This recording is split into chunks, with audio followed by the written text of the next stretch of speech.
All right. Hey, everybody, we're back. Another week in the books.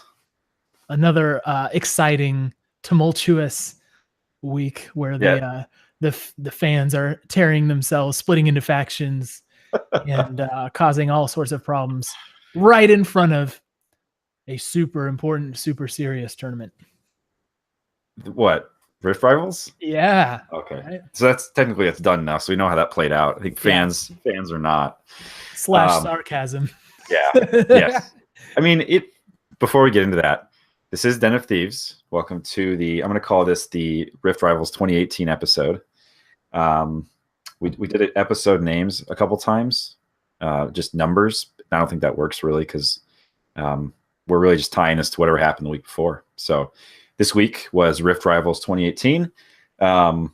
As a new fan of the NALCS, I had no idea what Rift Rivals was.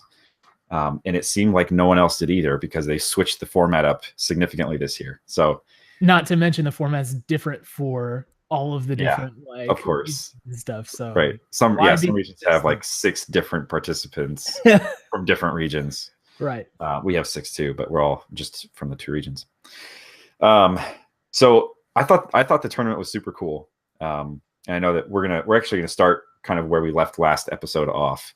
But just to kind of outline what we're going to talk about today, we recorded last week's episode immediately after the Meteos news came out. Literally, I think 40 minutes after he tweeted out his tweet, and then so we're gonna pick up there just because we want to capture everything that happened in the past week. We do have a lot to talk about with Rift Rivals. There's a lot going on there, obviously, and then we'll talk about kind of getting back to normal, as much as that's a thing with what's gone on the last week for 100 Thieves. But maybe start to talk about what week 4 has in store for us. It's going to be a couple good games, so we'll end there. But do you want to get us started talking about Meteos? And, there's a benefit to posting your content immediately after something happens.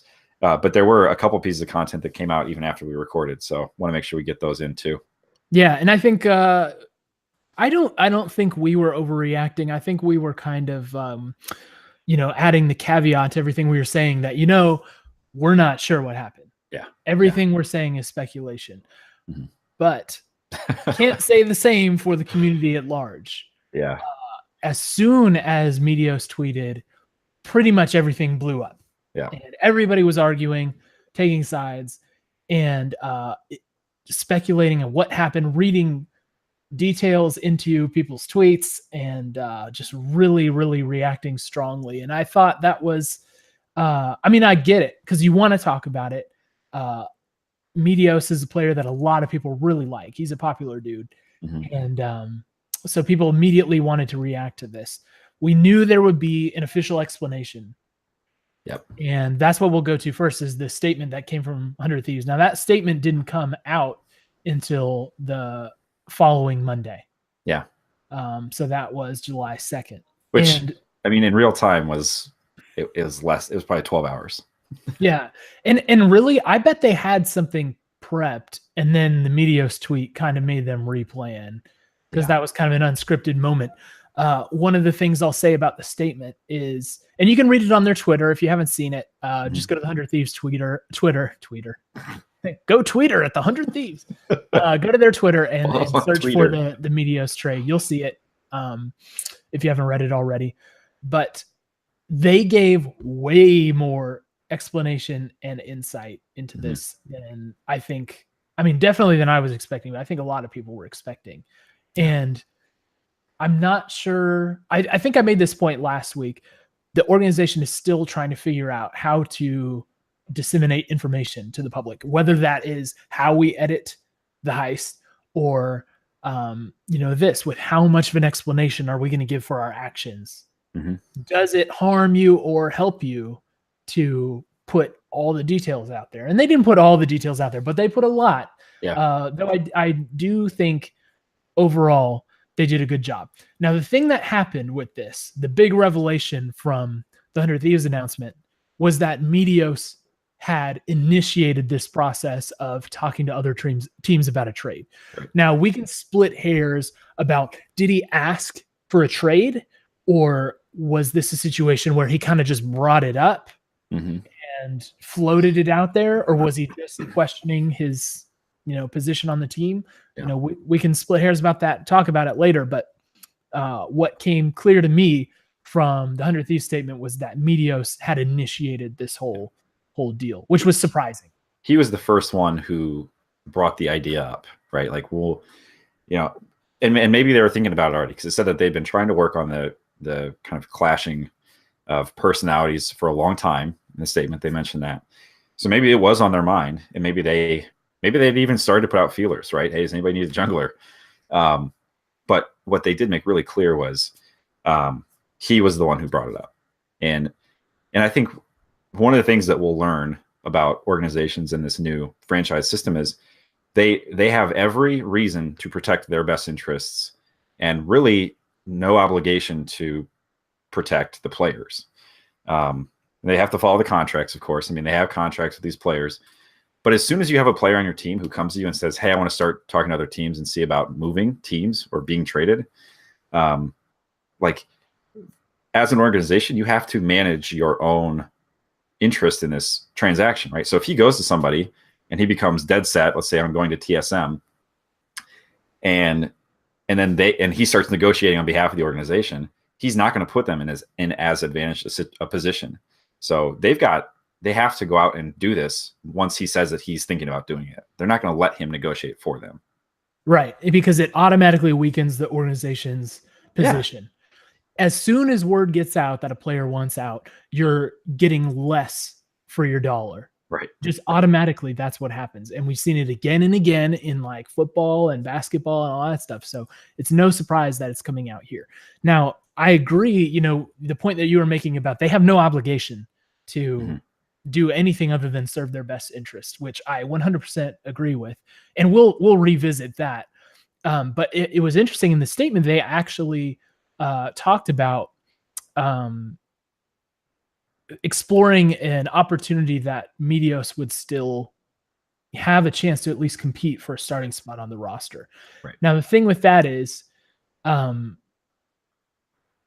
if you consider the amount of teams and players that are in LCS and NA especially, I mean, you do not have a lot of choices. You don't have a lot of places to go to. Right. You are looking at an extremely limited number of slots. Yeah. And because chemistry is so important, and all of these rosters have been practicing together and playing together for a long time, trying to hit on that chemistry. Anytime you make a change, even if it's going to be for, potentially a better player, it probably is going to have some negative consequences, which scares away a lot of teams when the split is so short. Especially just a few weeks into the split. Like, you're kind of, you're taking a huge chance there that you might just blow up your split, and that you could lose you could literally lose every game from that point on if they don't mesh well. Mm-hmm. And you don't know what you have as a team. Yeah. Like, it's so early that maybe you are just getting the hang of funnel strats and you're going to be amazing at it and dominate the rest of the split. You don't know. Yeah. You really don't know what you have. Well, and that's kind of where we felt like we were at the end of last week, right?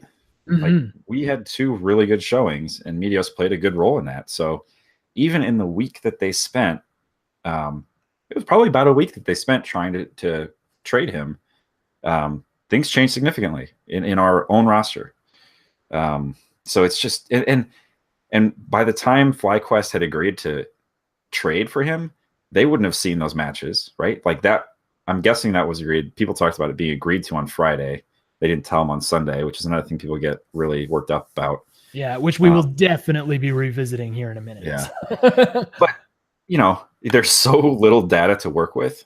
And then even after things have been agreed to, it's like, oh, he's showing some versatility here. He's, maybe he's agreeing that he's going to take kind of a less prominent role in our strats. It's just, you're working with such little information that it's a really tough spot. Yeah. And, just figuring out what to do is not straightforward. And there could be multiple good options. Yeah. And multiple bad options. So there are a couple of things I wanted to bring up that we hadn't really talked about last week that have come to my mind since. One of them is we had So in Meteos, we had the second All-Pro team jungler. He was voted the second best jungler in the league last split. Right. In the region. In the region, yes. We got for him an academy jungler from the worst team in the league at the time. They were in last place at the time that they traded him to us.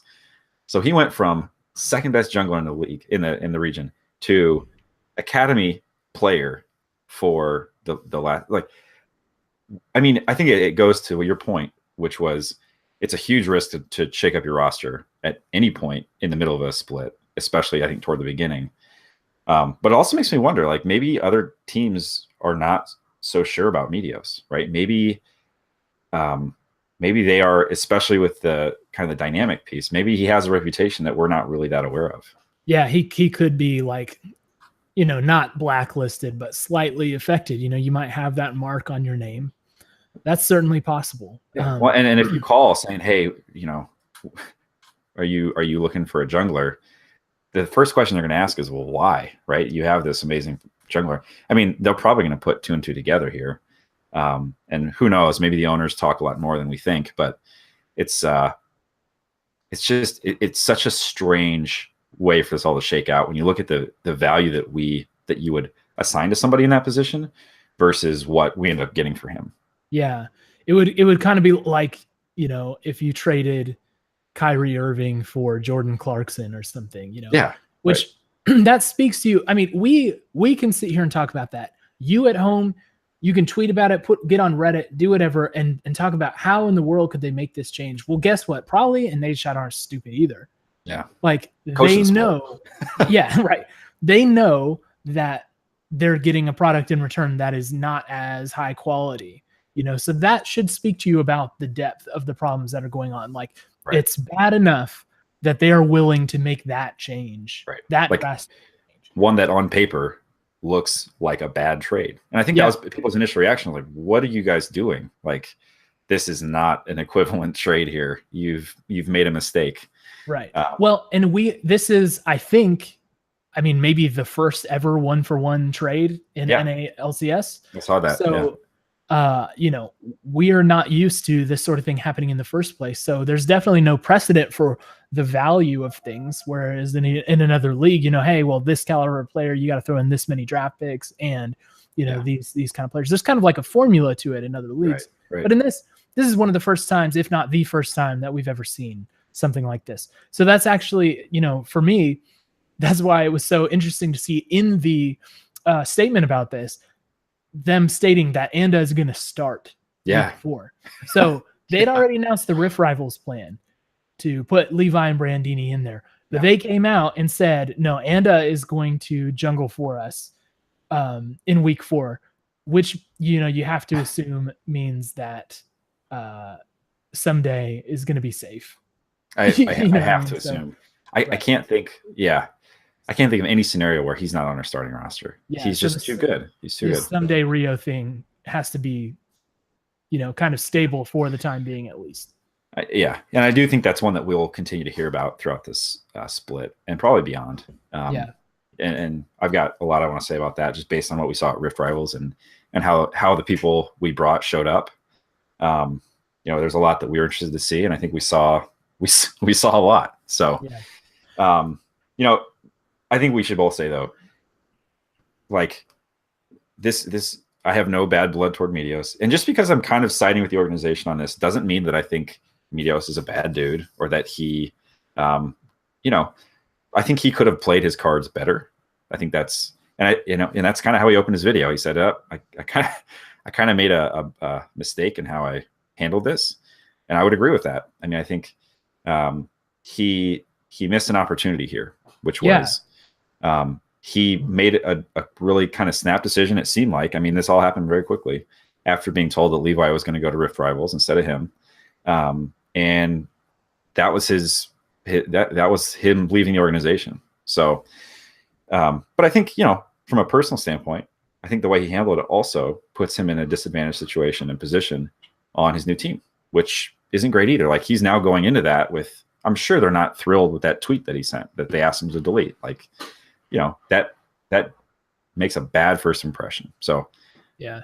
I hope for the best for him. I feel bad that this went down the way it did. It's a bad situation. It stinks, but he's got to now pick it up and do what he should have done in the first place, which is impress his new team and fight for the starting spot. Because we both know that from a skill standpoint, he can definitely do it. Like there's no question. He's great, but I think he learned a tough lesson here, and if you think about the video that he released, and you notice that, as he pointed out, the first thing he does is apologize for kind of mishandling it. And he tried to explain where his mind was at during it, which, it's easy to understand how you'd be flustered in that situation and maybe make a mistake.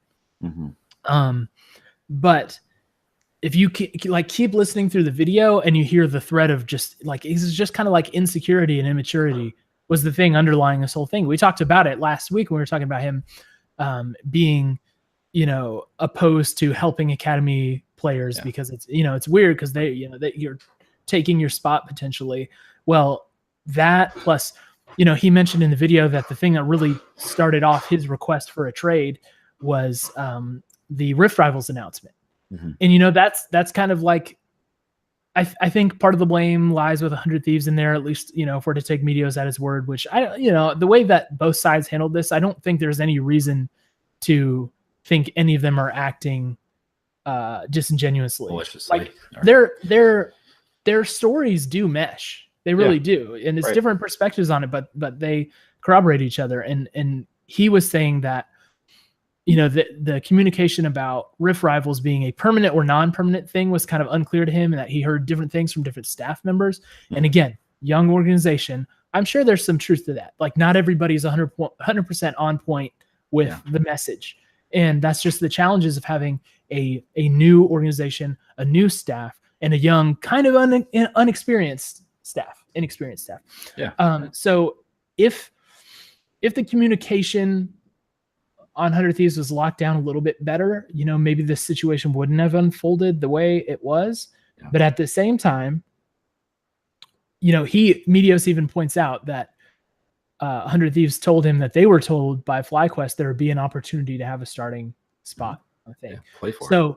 As you pointed out earlier, they don't have any obligation to do anything other than get the best deal that they can. Yeah. But it looks like they actually kind of went out of their way to get him a spot where at least he could have a chance at starting. Yeah. It wasn't a guaranteed spot, but to me, that's that's a concession that they gave to Meteos out of kindness. And they, neither side is without blame here, but that, they did do at least some of this in pretty good faith. So that was the takeaway for me from Meteos' video. It just sounds like he's new to these kind of situations, and he's like a veteran player, but the league is different now, and franchising is different now, and the team is different now. And it just, I think that you're going to have a couple sacrificial lambs as the league comes around in maturity and in becoming a more serious, structured thing. And I think Meteos is the first in a line of 2 to 5 sacrificial lambs. Yeah. So, I mean, and I think all you can hope is that those in line behind him watch this, learn from it. Hopefully the Players Association takes off, and that when people are stressed out, they give them a call. Whoever it is I saw that Double Lift is the vice president. So I don't think he doesn't seem to me like somebody who would necessarily be give good advice in a crisis. But it's, I guess we got the benefit of being the guinea pigs on this one. Yeah. And I mean, you're pointing to something that's larger too with the Players Association and Double Lift and everything. I mean, this just points to the maturation process that the fans are going through, that the league is going through, that the front office staff or all these teams are going to go through. Mm-hmm. This is just going to be par for the course. And there's a really good article on ESPN that I posted to the 100 Thieves Reddit earlier in the week that was, kind of talking about the maturity level and, what are our expectations when situations like this happen? What are the resources being available to players right now, and how are they taking advantage or not taking advantage of it? Yeah. They mentioned the Players Association. Double Lift was joking about not wanting to go, even though he's in the executive leadership of the Players Organization. Like, in major sports leagues, these are the organizations that negotiate for your rights. Right. They come to the table to hammer together a collective bargaining agreement that protects the players. So if you've got your stars not taking it seriously, like that's not setting a good precedent. And then on the other side, the fans are reacting, in my opinion, way too harshly to what's going on, like not being able to understand that this is a business. And yes, it started out as a game, and it started out as a game that you love to play, and you became attached to, these great players, these great personalities, people that you watch stream, you watch them grow, you watch them make their way into the LCS and live out, that dream, that fantasy of that being your job to play this awesome game. Get paid. And people just were really, really attached to the stories behind these players. And so I can understand where they're coming from. If you're really upset, if you are truly so upset at 100 Thieves for the Meteos thing, I can understand where you're coming from. But I encourage you to disconnect yourself a little bit from the player perspective and think about what it's like to be an organization in that situation. Yeah. This is a business. The organization has investors that are putting pressure on them. There's, everything is being built. Everything is new. And these are young people that are trying to act like adults, both on players and front office side. Yeah. I mean, this is going to be a rough transition. So it's better to learn from it right now instead of just, fuming about what happened with Meteos. And again, we love the guy, and I'm sad to see him go. I think we are definitely worse off than we were before. Yeah. No but question. That's the reality of the situation. And if you don't get that, then read, spend some time, like just work through it because it needs to happen. Or go with Meteos to a new team too. Like there's nothing wrong with that. I mean, but I'm just like saying. you're a more Lakers fan today than you were yesterday. Sure. Full disclosure to the podcast, I'm a massive LeBron James fan. I mean, you are wearing a Cleveland shirt. I am wearing a Cleveland shirt. This is from the 2018 finals, but and that's hey, it's neither here nor there. But it's we see similar things in all sports. Any sport that people love and get attached to. I think most often you'll have people in a city that they have grown up in, following their team who is in that city with them. We don't have that, right? We have logos to look at. We have content that's put on YouTube and elsewhere. But there isn't loyalty in the same way that you get with a city where you've spent time growing up. And we might get all that. These teams are just sitting there in Los Angeles. Yeah, it's just all LA. So it is just based on the feeling you get when you think about the organization, when you think about the players, and I think it'll be interesting for us to see over time. Is it one or the other? I think you and I would feel like, I think it's been made pretty clear that we feel more kind of affinity toward the organization than the players. But, I don't think it's impossible to say that if they decide to blow up the roster, right, and if Aframu and someday are gone next split, we might have to think about it, right? Like that's it's to be thought of. So I think you're totally right. If Meteos is the reason that you came to Thieves in the first place, if he's always been your favorite, then maybe there's not a lot for you to stay for. And that's fine too. That's fine. Yeah. And we're just going to ride that roller coaster until things kind of settle in, So. Yeah. And I think they will. I think it's going to take time. And I even think that over the last week, it's kind of settled down a little bit. I mean, Mark Z made a great video just kind of about, hey, this is the new world and it's going to happen and people are going to get traded. And absolutely watch that video from Mark Z if you haven't already. Yeah. It was amazing. I agreed with almost 100% of that. And, he's in a position to make that point a lot more poignantly than I can, from my little computer chair at home. But it was platform. A great explanation of what it's going to be like from this point on. And he was on Hotline League talking about the same thing, and not only that, but just, what it's going to be like. And this happened as we should expect it to happen, right? That decisions are made without the players' input all the time. And that decisions are made before they're told to people. Like these things are just going to be, that's going to be the norm. And so it stings, right? And I think that over time we'll get there. Players will become more accustomed to it and they'll get used to it. And I think the league will mature. Yeah. just over time. Just don't take it personally. Yeah. Realize it's a business. Yeah. And not taking it personally doesn't mean that you don't decide to stop being a fan of an organization. Yeah, no, absolutely. Just right? the way you go about, arguing on the internet about your opinions. That's kind of what I'm getting at. Yeah. Right now. We could all use a crash course in how to do that well. Yeah. Disagreeing. Right. So luckily we both agree on this one. Should we put it in the books? What'd you say? Sorry. Should we put it in the books? Yeah, I think so. All right. Well, Meteos, best of luck to you. We best miss wishes. We miss you. And honestly, I mean, I really hope that we get to see him on the FlyQuest senior squad so that we can play against him. Because I think that's that's a great storyline, right? That's why we watch. Bring in the drama. I'm looking forward to it. Yeah, drama doesn't hurt anybody in the narrative of the league. So I think you should. Well, should we go to Rift Rivals? Let's do Rift Rivals. Okay. So Rift Rivals. Wow. What a mess. What a mess. What a mess. I think what a mess all around. Like, this is a 100 Thieves podcast, but I think NA is kind of a mess right now. Yeah, I think it is. I mean, I clearly was just watching from the 100 Thieves perspective because there's so much going on that I didn't really, have the time to concentrate on all of it. But holy cow, we got to see the Brandini Levi experiment. Yeah. And I think we've seen enough of it, right? This particular iteration, yeah, I think I've got enough on this one to make a call. Yeah. Well, let's lay it out. So game 1 was against G2, which sucks because guess what? G2 is by far the favorite of this tournament. And undefeated in their home region, LCS. And even after Rift Rivals is over, they've only lost one game between both EU LCS and Rift Rivals. So they're good. Yeah. They're good.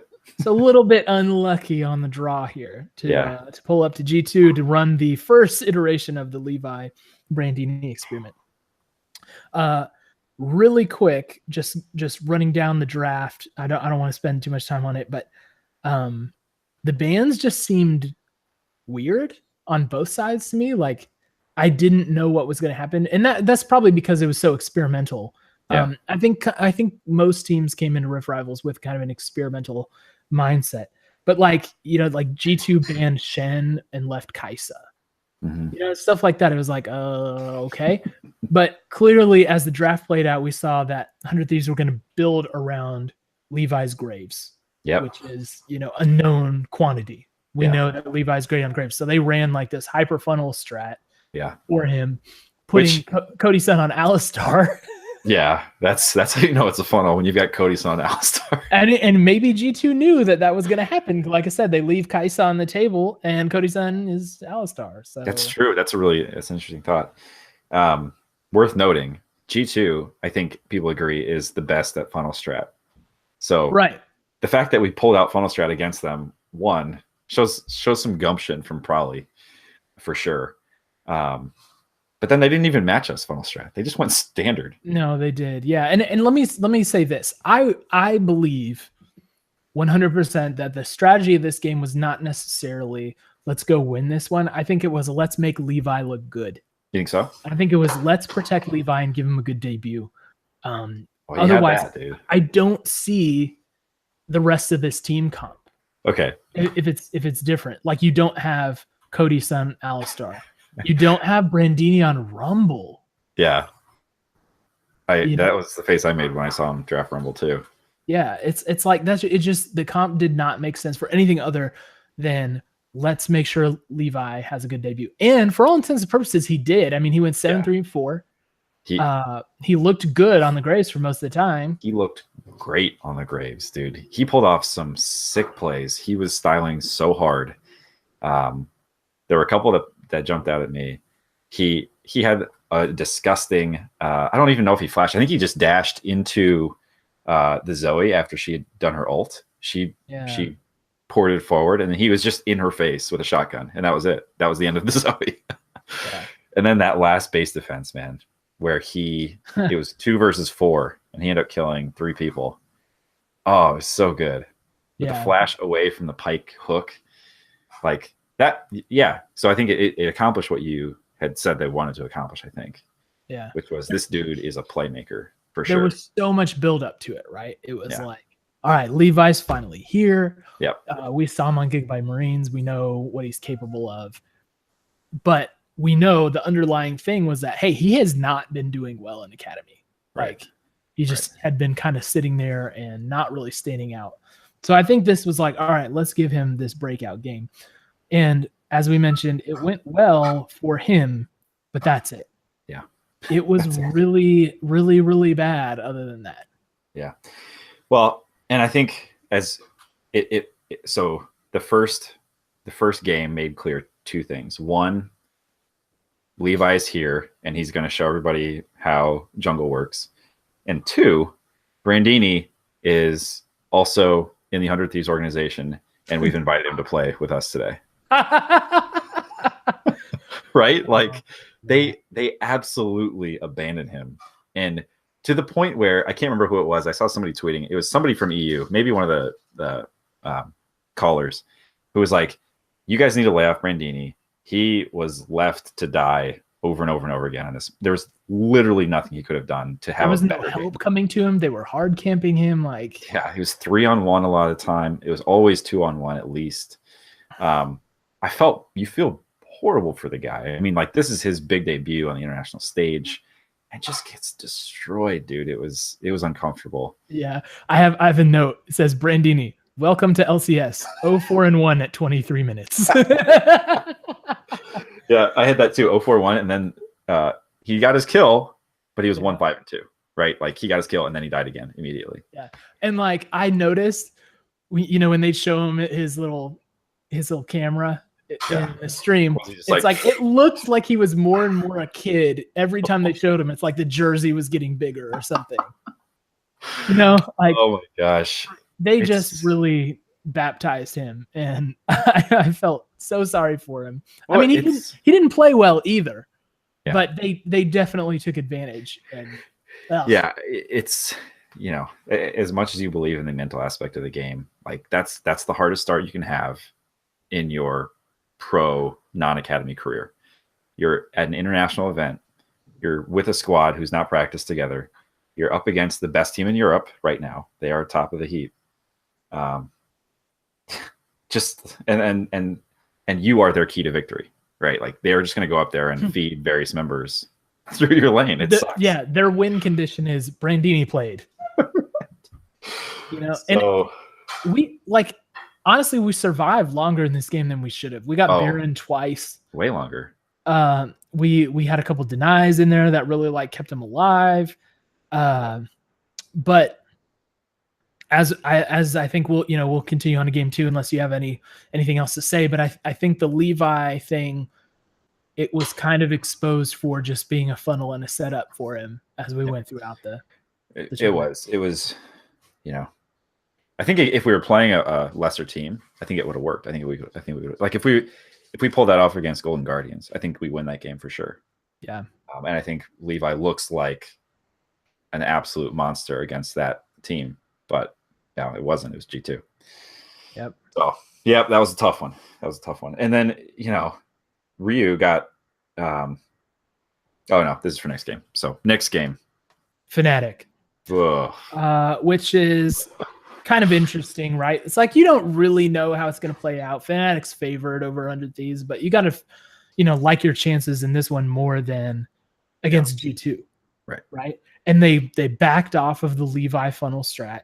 Yeah. We saw comps. So Brandini was on Ornn, Levi's on Camille, Ryu's on Galio, Cody's on Misfortune, which was kind of the weird thing. That's not his champion. Afro and Alistar, we know, who this whole is. comp is not good, man. Yeah, it was kind of just.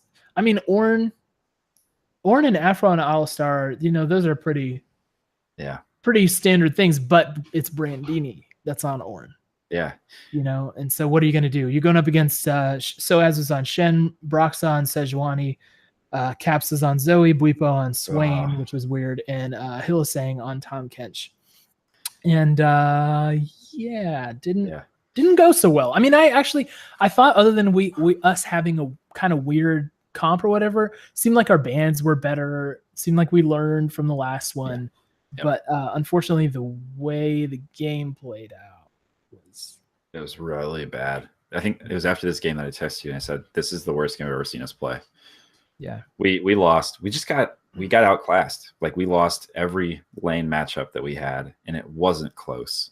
and we started out great. Yeah. Like the start on this, I was like, holy cow! Like maybe we found something because Brandini was playing like safer. Yeah. He dodges a gank at level 4. We get first blood on Sejuani. Bot was pushed nicely. Ryu like escaped a dive and turned around and killed Zoe. Yeah. Which that's no joke. And then everything goes wrong. Like he barely escaped that dive. That was like a 4 HP escape. Yeah. And Fnatic just all of a sudden there's a point where like they killed everybody like all over the map. In every lane. Like the camera can't move around fast enough because there's so much happening. And then like Cody's son did a weird TP that just didn't make any sense. We've talked about the Cody Sun spectrum. That was far left. You're absolutely right because he got killed in lane, turned around and TP'd in off of that kill to get killed twice in the same team fight. Like, oh my gosh, man. Could we not have avoided that situation? And what I said after that was, I feel embarrassed. I'm not sure I've ever felt this embarrassed. You can imagine how he feels. Although I think the guy's got thick skin. Like you look at his Twitter feed, seems like he's feeling okay right now. Oh yeah, I'm sure he's a wonderful person. I just don't want to see him playing top for us. Are you talking about Brandini? Yeah. Oh yeah. I'm sorry. You're talking about Cody's son. Yes. I'm already jumping forward in my notes because I'm so scatterbrained about this. But yeah, Cody's son. Yeah, he's learning those alternative summoner spells. So I guess. Okay. Yeah. Right. Maybe he thought he was hitting heal. Just want to get a little quicker heal at the fountain. I don't know. Yeah. And then he fat fingered teleport, and then he fat fingered clicking it onto our turret, which it happens. It's a series of fat fingers. Yeah. So the thing we learned from the first game is that Levi is here and that he can play Graves well. The second game was, for me, it showed us that NA is just much less dynamic than EU right now. I think EU, my impression is they've done a much better job at adapting to this meta. And I think you don't need to look any further than Reckless sitting on their bench, right? Like that's insane. If you think about how MSI went, that's insane. It's insane. And they are so, Swain into Cody-san on Misfortune is all you need to see to look at, like, to understand why they did that. He demolished Cody-san. Misfortune, that she was completely out of that game. She had nothing to do.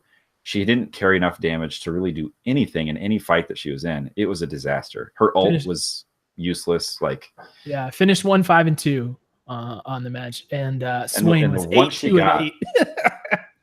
8. Yeah, the one kill she got was after they had dived past the inhib to try to just wipe us all out underneath both Nexus turrets. Like that's why she got a kill, because they were just getting picked apart. Yep, it was not pretty, dude. Jordan's got receipts, Cody. I'm remembering these. It just looked like we didn't have any idea of how we're supposed to play this game. Like, and I don't mean League of Legends, I mean against Fnatic. Yeah, it just didn't look like we knew what we were supposed to do. And we waited too long to even react to stuff that was going on in our base. They had super minions coming in. Yes. Let's keep playing super minions. Yeah, whatever. And then there was one point where the casters were saying they're urging Brandini to blow the horn. They're like, just do something, like try it, blow the horn, like use your ult, press R. And it was painful to watch, man. It was embarrassing. It sucked. That game, not good. I made the mistake of looking through the chat as this was going on. And it was just incredibly toxic on both sides, right? Like it was just so much hate to 100 Thieves and NA.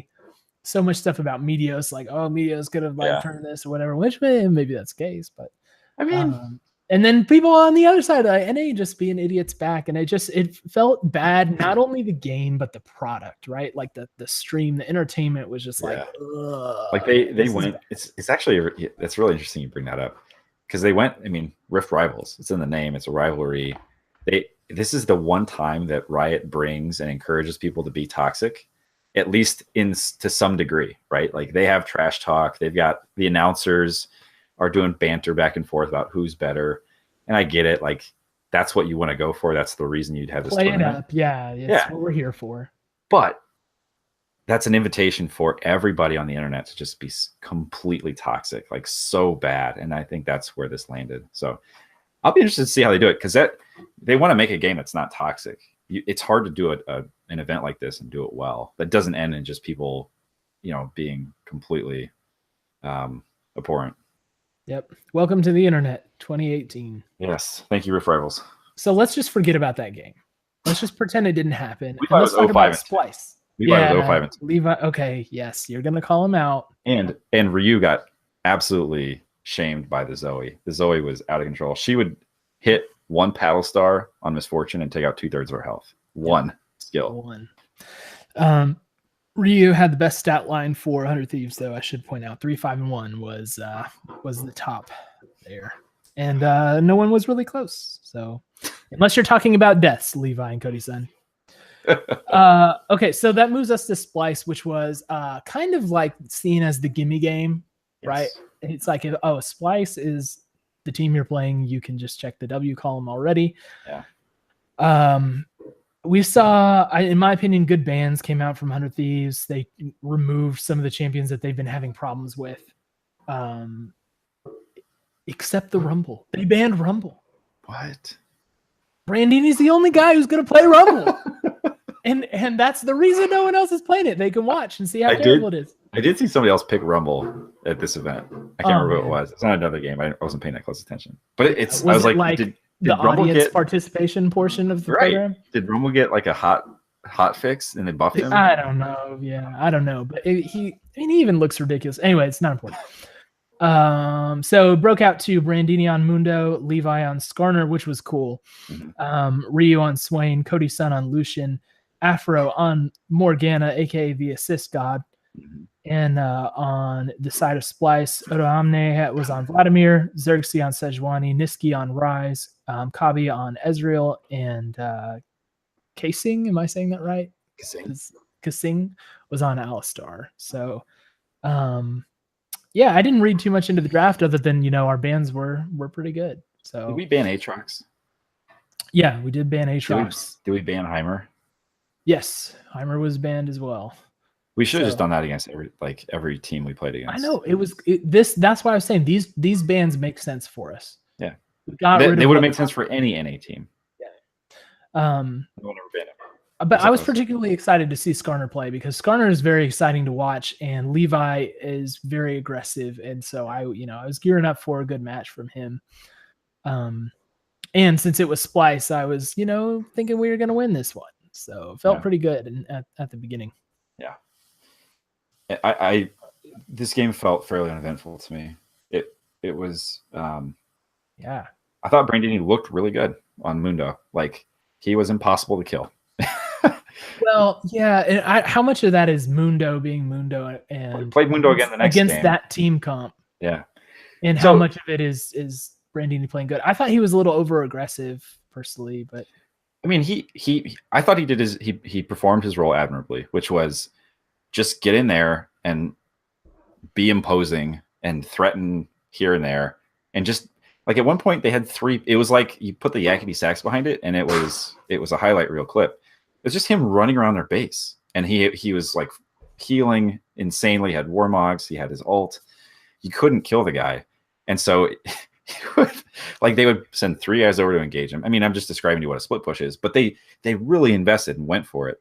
So they would send like 3 down, and then you'd see the thing flash on the screen of red team turret destroyed, and like everybody else on our team was just sitting over there having the easiest siege of their life. So like.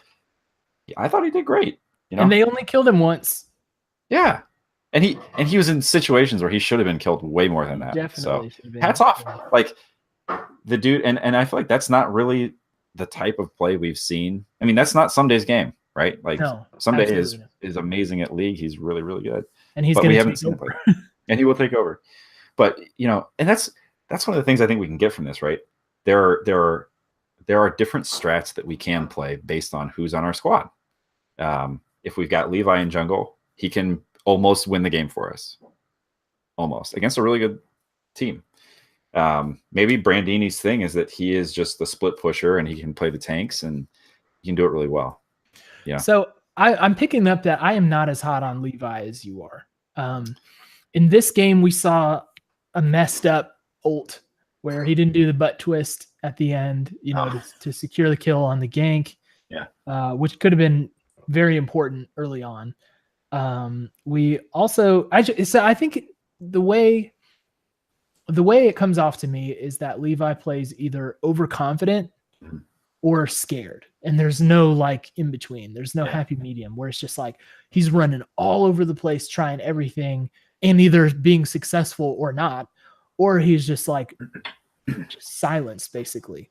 And in this game, I thought he was playing pretty confidently, but his mechanics were just a little bit off on the Skarner. And so you saw him like get ready to dive a couple times, but his timing was bad and he didn't catch the spire the right way. And, so he didn't speed boost the way he wanted and all that stuff. Like, it just seemed like, I was okay. I mean, he finished, what was it? His line was 5, 3, and 9. So it's not like he didn't do anything. He had some amazing ults, some game defining ults. Even. Yeah. He busted open a couple of fights with a well placed, which is Skarner's job, right? Yeah.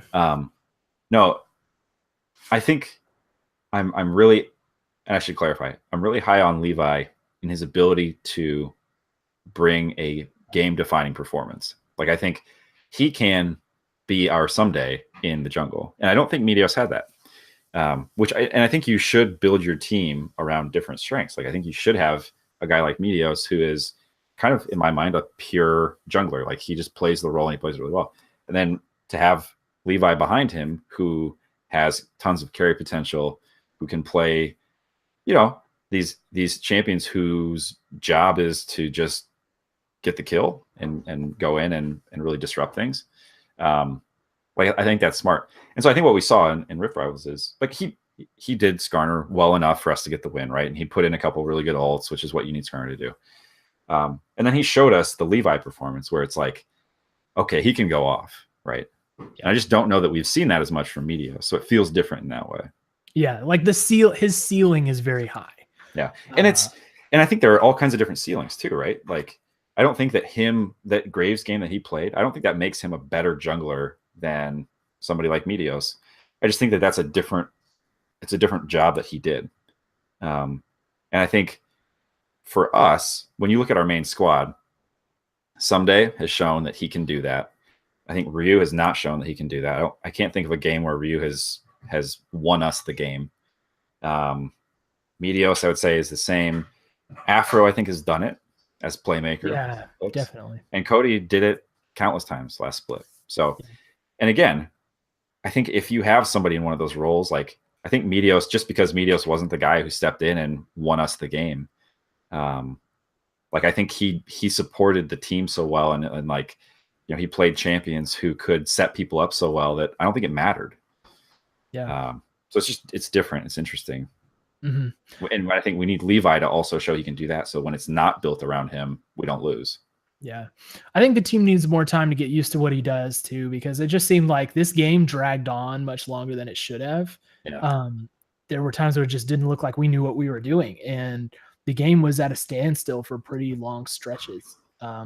Right. And it wasn't until we chugged through some pretty messy team fights that we were able to bust it open. I mean, Levi, that like flash ult on Kabe that he pulled, that earned us the Baron. Was that the Ezreal where he locked up Ezreal? Yeah. And he just totally turned that fight, earned us the Baron. That was very important. So there were plays like that. But we had another like really messy, unorganized looking team fight around Baron. Second time, we lost 2, could have been an ace. It just looked like not everyone's on the same page and not everyone's used to each other, and that's a time thing. It's not a referendum on how good each player is. It's just like, all right, well, this is the first time we're playing this lineup, and it's not a permanent lineup anyway. So, like, let me ask you a question. Go ahead. If you look at our entire 10-man roster, right, senior and academy, And in my mind, it seems to me that we would be best off if we could at will flex people in to play a role that we think would set us up to win best. Is that realistic? Because is it realistic to think that you have essentially a 10-man roster with people coming and going, like having strats based on 10 people rather than 5? I kind of alluded to this in the last podcast, but I would say we play best of ones, and there are no subs in the middle of the game. Right. And because of that, you want your best players to play. So it's almost like you need an all-around player rather than a role player. Yeah, I mean, unless you have carefully crafted a team where everybody knows their one role so well and you can piecemeal it out like that. But I just think that you are a slave to the meta. Yeah. And this meta in particular does not lend itself well to people who are hyper specialized in one thing. This is a flex meta. This is know your champion pool, be able to adapt quickly. And if we are playing best of 3 series or best of 5s, I would say, yeah, let's go for that. Let's try something because we can afford to take a risk and not have it pay off. But when this is your one shot to win, I think you got to have, LeBron on the court. So I would say no. In this case, put your 5 best. I think you may have convinced me. And the other thing that comes to mind for me is if you, in the scenario I just set up, let's say you put Levi in, you ban Graves, you ban Nocturne, and then, I mean, there are only so many champions he's going to have who can swing the game, right? I don't think his pool is that deep where he's got 5, 6, 7 hard carries ready to go. I don't know. But it is, I think that's one of the limitations too. Yeah, so. Bans can neutralize somebody very quickly. So. Right. And then you're left with pretty good Skarner versus what might otherwise be, like, I feel like Meteos is definitely better Skarner. Oh, for sure. There's no doubt about that. But, he played it admirably enough. We won the game. We won the game, and I think we won the game because of a couple plays that he made. So, and Brandini. And Brandini doing yakety sacks everywhere. Yes. So we get the win over Splice, which we kind of expected, but I expected it to come quicker than it did, which set us up for our finals game against Fnatic. Rematch.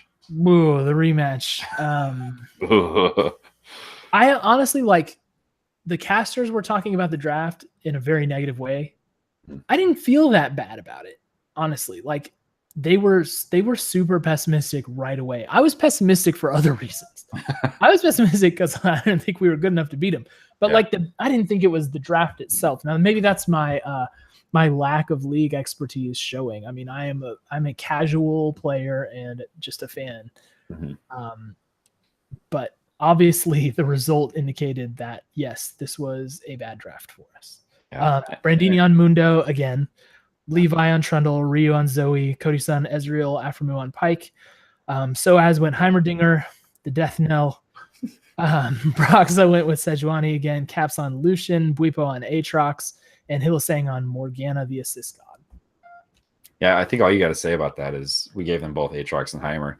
At the time, I don't know if you could say that, like so many of the stats I've seen afterwards have been, well, neither of those champions lost. They're both 4-0. At the tournament, so they're it's just we have not, NA has not figured out how to play against them yet.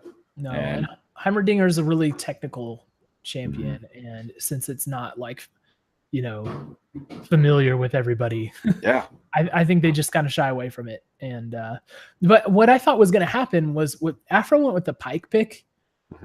I really thought this was like, all right, we're tired of getting beaten. Like, we need our veteran to come in here and win us the game because Pike has ultra high playmaking potential. Yeah. So I was thinking, okay, this is about letting Aframu try to win this for us, and it did not work. No, man, it didn't work at all. I don't. 5-4 on Pike.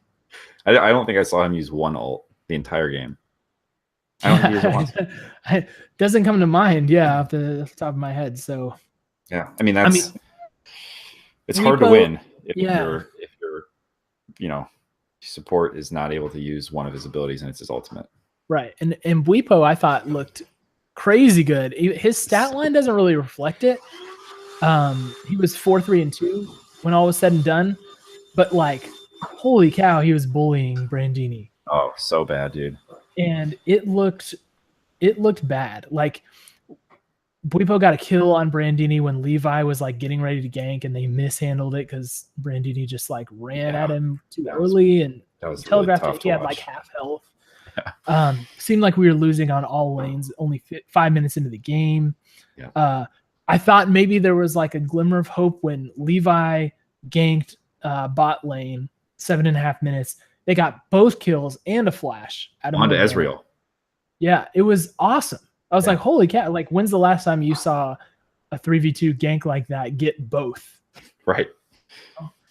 Yep. But then they turned around and like picked off Aframu right afterwards. I was like, oh yeah, there's a reminder of what we're dealing with. And Cody's son was like the bright hope for us during this game. Yeah. He played really well. 5-1-2 final line. He just looked like he knew the range of Ezreal so well, and he was just riding that fine line during the team fights of, not withdrawing all the way, even though he's pretty low health, and he got some kills as a result. Like, is there a reason we can't have Levi on Graves and Cody's son on Ezreal? Like, is there a reason he has to play a support champion? Can't we? You mean you're not a fan of the double support bot lane? Gosh, dude. I mean, it's an experiment. I think we've established that. But like, I think we've learned a lot. We've learned that Cody's son plays marksman. Period. Yep. That he does, and he's really good at them. And you put him on him, he's going to get you kills, unless he's playing Misfortune. But like we've got to play to our win conditions. I just think one of our win conditions every game is to have Cody's son on a marksman who is viable in the meta. Like, I think you do that. You put someday on a champion who has a kit that can get kills, and he's going to get kills.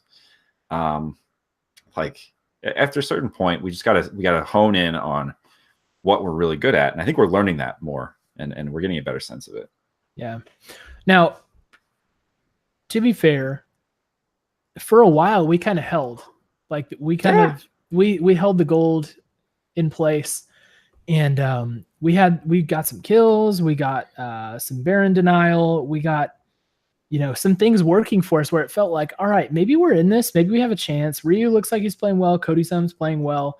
Then we have Brandini goes off to split push bot instead of helping the team with Baron, and that proved pretty problematic. I mean, after that, I think Cody Sun got his like crazy double kill that came out of nowhere. I don't know how he survives, but they like turned right around and got Ryu and Cody both in the team fight, and that was GG. That's it. We lost one team fight. It was 3-7 kills for over 10 minutes. The thing I thought about our comp was we had enough poke. Like, we had Zoe, who is just so hard to approach. We had enough damage and Cody to actually pick. We came out of a couple fights ahead, but they were winning the macro game, and all it was that they needed was one team fight win. And once they got that, they walked straight down mid lane and just took out the Nexus. Like, they didn't need Baron or anything. And thus ended the grand 100 Thieves Rift Rivals experiment of 2018. Rip. Yeah. So. Oh man, it was tough, dude. So what are your takeaways for Rift Rivals as a whole? Like, what did you learn, and what are you willing to say going forward? About our team or about the tournament? About our team. I think we've learned that Brandini's not ready for the main stage yet. So I don't think that's something we can count on as being there. I almost wish that we would have put Linsanity in just to see. Because I think Ryu basically plays a holding mid for us. Like, I think he plays serviceably well, and he does, like, I'm not trying to dog him. He does a good job a lot of time, but he is not a WoW player for us. So if Linsanity is even close to that, then that could be a viable switch. And I think we got to figure that out. Like, we have to understand how good Linsanity is because if we ever want to get Levi time up top and the senior squad, the only way we're going to do that is if Ryu sits. In my opinion, that's the only way it happens. Yeah, and I got to tell you, I don't feel overall that is worth it right now. I think you're right. I feel more confident in the team starting Anda, who hasn't even scrimmed. Well, I mean, by now he's scrimmed with us, but you know what I mean? It's like, I feel more confident having someone coming in totally dry and cold and keeping Someday and Ryu in there. Yeah. Than I do yeah having to lose one of them. I think Ryu is I think he's underrated. I think he's kind of like Kevin Love on the Cavs, where he's not often the top one or two players, but he's pretty consistent. Like, when's the last time we looked at Ryu and we're like, oh man, he was awful and he lost us the game? He entered a couple times in this tournament in a pretty bad way. Well, but not when it matters, right? Right. Like, I think Ryu is I think he is a solid glue guy for the team. And from what I read online, which is, whatever, say what you want about that, but it seems like he's very important to Someday. Like, they have a really good relationship. I believe that for sure. And we need Someday. We definitely need Someday. So my takeaway from this whole tournament is that was fun to see. Brandini is definitely not ready. And if the team feels that Brandini was a better experiment to run than Linsanity, then I don't think there's any way we can put Linsanity in. So bring on Anda, just plug him into Meteos' spot, keep everything else the same, and I'm willing to ride that out for the rest of the split. Like, I feel that strong. I think I'm with you on that. I did not see enough from Levi to say we got to get him up to the senior squad, right? It's just not worth the risk at this point. Because of the collateral damage. Yeah. Again, right. I think most people in their right minds would prefer to have Levi over Anda if imports wasn't an issue. Right. There's another thing. Here's something else to think about. I don't know how long Levi sticks around. I mean, I don't know. We might ship him. Who knows? Like, he might get traded to another team. It's clearly a possibility. Maybe a team who doesn't have an import situation like we do, which is we have two super solid imports. I do wonder, though, if another, think about him in a year, right? Because one of the things I think about is the communication piece. Like, I think he clearly is learning English at the same time that he's learning how to play with the new team and the new region. Like, there's a lot going on right now. Another year could do him a lot. And if we can keep him around, I wouldn't be opposed to that for sure. I'd like to keep him around too. Yeah. I hope we're able to hold on to him. If for nothing else, to keep him away from other teams who can, right. You know what I mean? It's like, if you trade, you're trading to your enemy. So yeah, exactly. Get him some reps. I just want to, it needs more time. Yeah, he does. And I hope it works out. And I hope we figure out what to do with the import situation. But like I said, right now, as presently constituted with Anda and the thing, I think that's our best bet. And I think we're looking at maybe a 4th or 5th place finish this split. Yeah. I think we'll still have enough to win games against teams like Golden Guardians and FlyQuest. But I don't see us making finals. Cloud9, bottom of the bracket. Yeah. Well, how long is that going to go on, though? I don't know. I mean, I think if you need a cautionary tale about team chemistry, look no further, right? Yeah, that's a poop show for sure. So we'll have to see how that plays out. But yeah. But there are two teams who don't make playoffs. Right now, Cloud9 is pretty far behind. I can't imagine that we are going to be that other team. I think we're a lock for playoffs. I mean, well, yeah, but finals. I can't see finals happening. No, I don't see finals happening. So. Just let's make playoffs. I mean, think about it. We're an organization, our second split, right?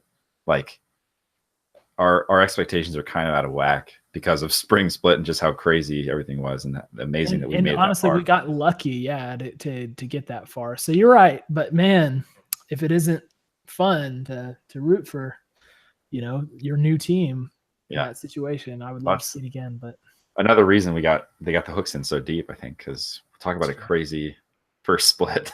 Right. So really quick, this Saturday we are going up against TSM, which I'm penciling in as an L. I am as well. A couple reasons I think on that. TSM is definitely going to want to reassert themselves as top team in the league. They're in like a 4-way tie for first or something. Everyone was clamoring for them to play at Rift Rivals. Right, yeah. Because I think they won it last year for us. It's a different format, but basically the reason we held the trophy is because TSM was there. So they sat out Rift Rivals. We went and kind of stank up the place. They're going to want to smash us, and I think it's going to be really hard with a new squad to beat them. Yeah.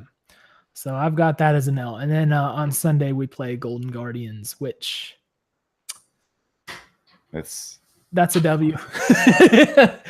I mean, Golden Guardians looks a little better than they did last year. Yep. They've got wins. And they, I mean, if I'm not mistaken, didn't they beat Team Liquid this year? Probably. So it's like they, but I think that those flukes happen once in a blue moon, and I think we're a little too close. So I also lost to Splice. That's right. That's right. And Splice is not good. Like I said, I think our roster is going to be better than it was at Rift Rivals. So I'm gonna think we split the week at 1-1, fall out of the first place tie. But hey, let me make one more note on Anda. He was the third place vote for rookie of the last split. I didn't know that about him. I didn't either. And yeah, I don't know how many rookies there were. But we'll just wait and see. Who knows what's going to happen, man? It's impossible to tell at this point. And it could end up working out fine. It could end up tearing down the whole place. We're going to have to live with the consequences. So I'm super excited to see. I mean, I can't wait to watch him play this weekend. I'm really looking forward to it. I'm relieved to step back from the Rift Rivals thing and get into serious games. Plus, I think let the emotions calm down from the community about the Meteos thing and just get back to business and have some like standard routine games, and even if we lose them, I think it'll be just better to be in that mode again. And if we lose them, people are going to be picking up the pitchforks and raring to go. But I don't think they should feel that pressure, right now. Just play it, see how it goes, and we'll go from there. New squad. Yeah. All right. Lots to look forward to, as always. We will be back in 1 week to talk about our games against TSM Golden Guardians. Hopefully we get a return to our social media or YouTube, the heist. No heist episode this week. No heist. No, nothing's given. I think that'll be an interesting episode to watch. Hopefully we get some more of those. Yeah, they probably don't know how to do it. Let's just stop them altogether. It's not worth it. I do want to say thank you to everyone who listened in the past week, because last week was our second ever podcast and we got a much, much, much bigger response out of it. And, there's a buzzing topic and we were some of the first ones to talk about it online. So I'm sure that's helped, but we saw a lot of subscribers and we saw a lot of new views on our podcast. And I just want to say thank you to everybody. Please get involved. We'll be doing this every week. So subscribe to us we're on Stitcher, we're on TuneIn, we're on the Google Play Store.